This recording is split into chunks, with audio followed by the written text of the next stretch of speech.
السلام عليكم. النهاردة الوصفة حلوة جدا وهتفيدكوا جدا. هنحول البلح الرطب لعجوة بطريقة سهلة جدا وبسيطة، وهتطلع معانا متماسكة بالشكل اللي انتوا شايفينه ده.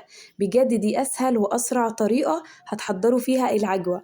تقدري بقى تحشي بيها كده أي حاجة انت حباها، تعملي بيها قرص، تعملي منين، تعملي أي حاجة بتتحط فيها عجوة.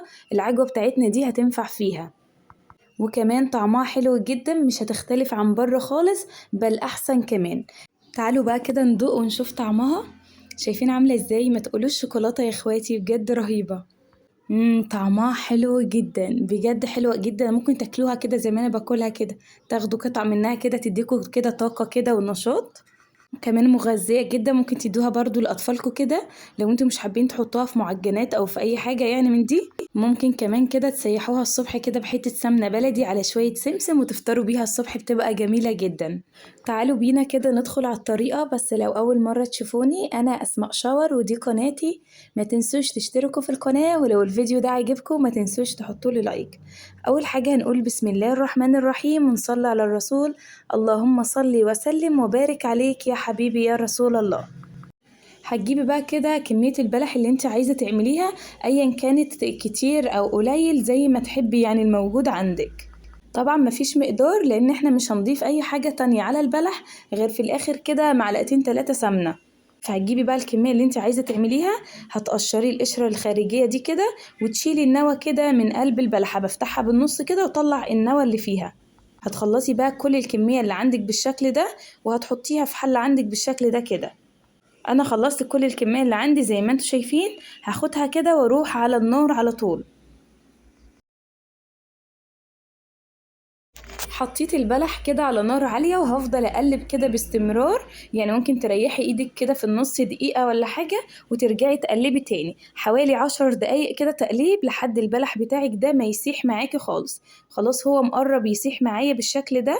تقليب كده مستمر علشان ما يشيطش معاكي. خلاص كده البلح بتاعي ساح زي ما انتوا شايفين. فاضل في البلح بس الحتة البيضة اللي بتبقى في نص البلحية زي ما انتوا شايفين كده. هاخده في الوقت ده واضربه بقى كده في الكبة علشان ينعم معايا وما يكونش فيه الحتة البيضة اللي انتوا شايفينها دي. جبت بقى معايا الكبة كده، هاخد نص الكمية اضربها، وبعد كده هضرب النص التاني علشان ما تكونش كتير كده في الكبة، وكمان عايزاها تنعم كويس جدا. هاخدها بقى كده اضربها زي ما انتوا شايفين. هنعمها كويس جدا علشان ما يكونش فيها الحتت البيضة اللي انتوا شايفينها دي.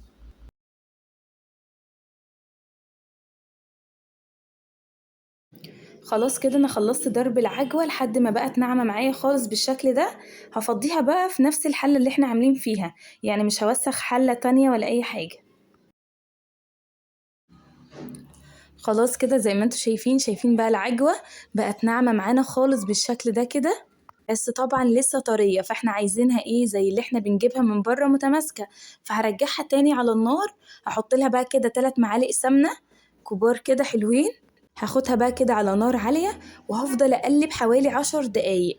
ممكن تحطيها على نار متوسطة وتسيبيها، بس احنا عايزينها ايه ما تاخدش وقت كتير على النار. فانا هقف لها كمان حوالي 10 دقايق تقليب كده على نار عالية علشان تنشف معانا بسرعة.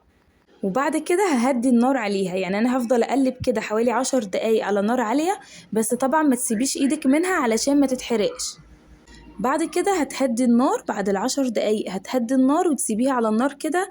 كل 3 دقايق ولا حاجة تديها تقليبة علشان القعر بتاعها كده ما ياخدش لون وتتحرق معاكي.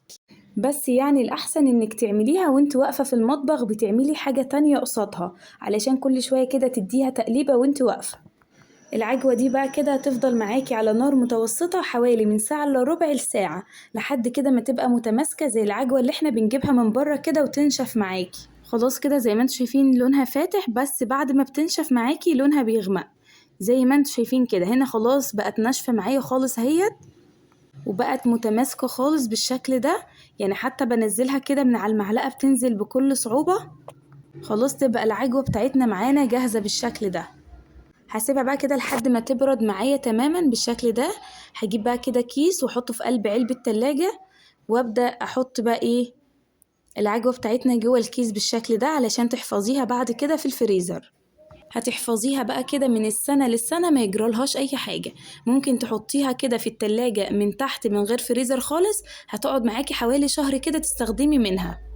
هتطول معاكي كده عن شهر في التلاجة، يبقى ترفعيها بقى في الفريزر وتطلعي منها كده تفك وتستخدميها زي ما انت عايزة.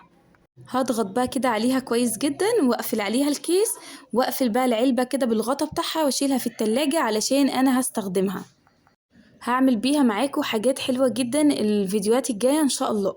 هوريها لكم برضو كده وانا بقطعها. طلعتها كده من الكيس، شايفين متماسكة جدا ازاي. هقطع بقى كده معاكم حتة بالشكل ده. شايفين بقى كده قد ايه هي متماسكة، بجد حلوة جدا هتعجبكم. جربوها بقى علشان بجد تستاهل التجربة. لو جربتوها كده وعجبتكم ما تنسونيش في دعوة حلوة ولكم بالمثل. لحد هنا كده انا خلصت الفيديو، يا رب اكون فدتكم باي حاجة. استنوني الفيديو الجاي، استنوني في فيديوهات كتير حلوة، واسيبكم في رعاية الله، والسلام عليكم ورحمة الله وبركاته.